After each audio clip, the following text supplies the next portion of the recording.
Hi guys, and welcome to the channel where we discuss all things related to traveling as a senior and or someone with mobility issues. My name is Raquel and I have rheumatoid arthritis, and I love to travel, especially with my mom, who is going to be 80 years young next week and also has rheumatoid arthritis. At this channel, we just want to explore ways that people who are older and or have mobility concerns can travel and still feel safe and really enjoy the traveling experience to the fullest.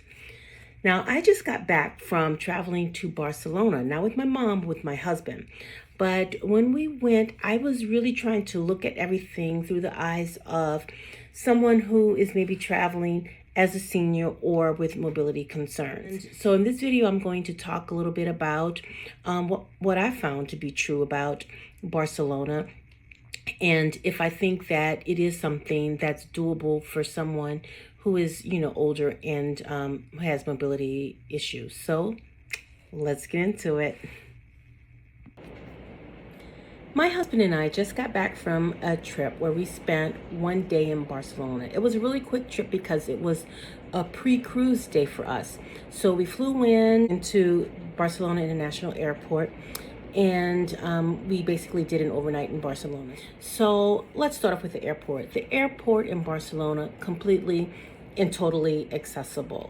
We deplaned, and it was a very long walk from the plane to where we would pick up our baggage. However, there are people there with wheelchairs. So if you let them know that you need a wheelchair to help you get to the baggage claim area, that is no problem.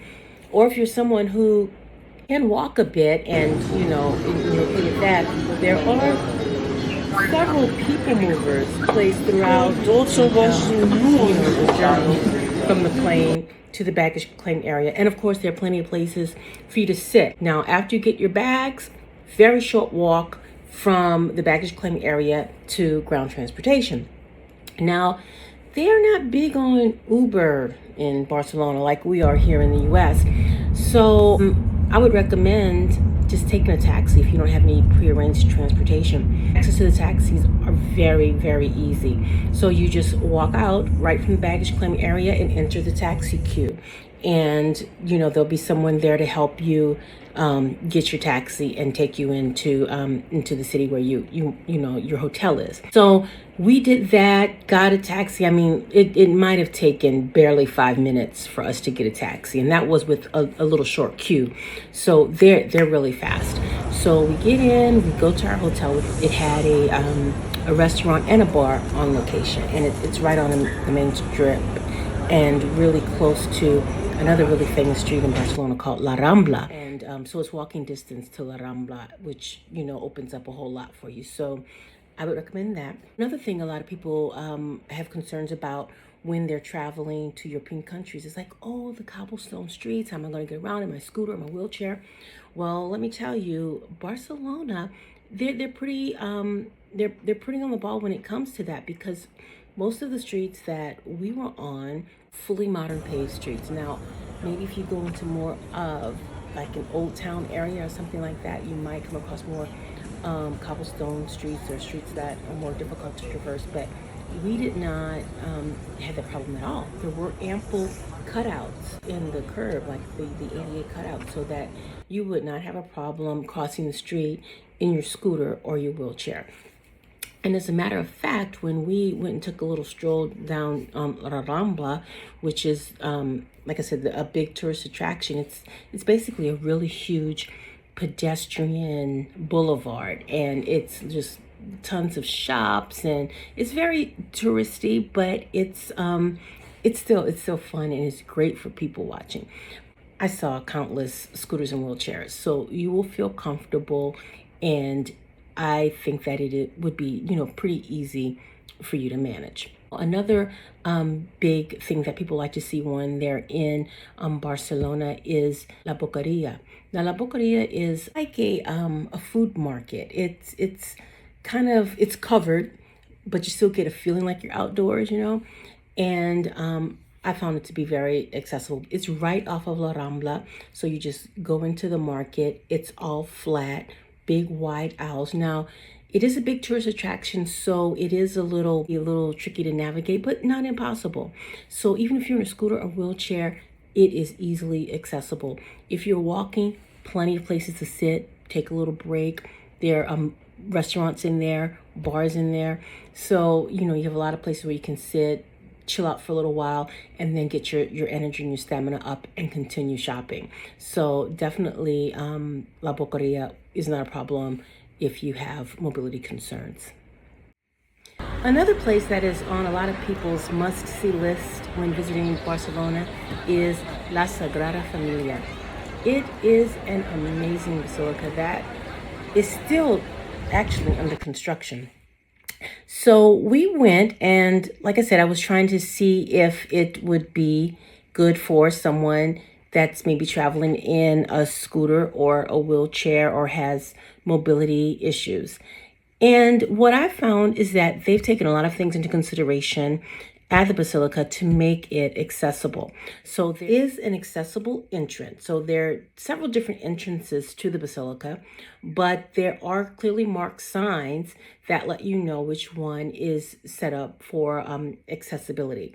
So if you follow those signs and go in, no problem. You don't have to go up any steps. There are ramps as well as elevators to take you to the level where you can access the basilica. Once inside, it's wide open. There are plenty of places for you to go around in your scooter or your wheelchair with ease. So that was really, really good to see.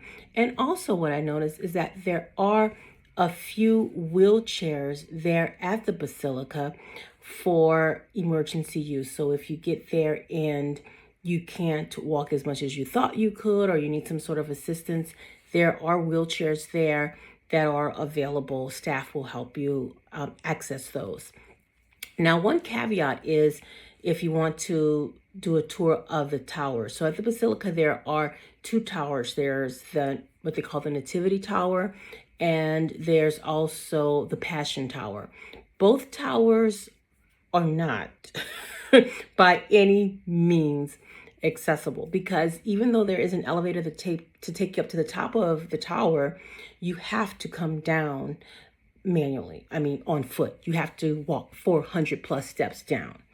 And by the time I did that, my legs were shaking. They were actually shaking because it was just, it's a bit much. And did I mention it spirals? So it's spiraling down for 400. Okay. And just between us, it wasn't really worth it. I wanted to see the view, and I can say, okay, I did it.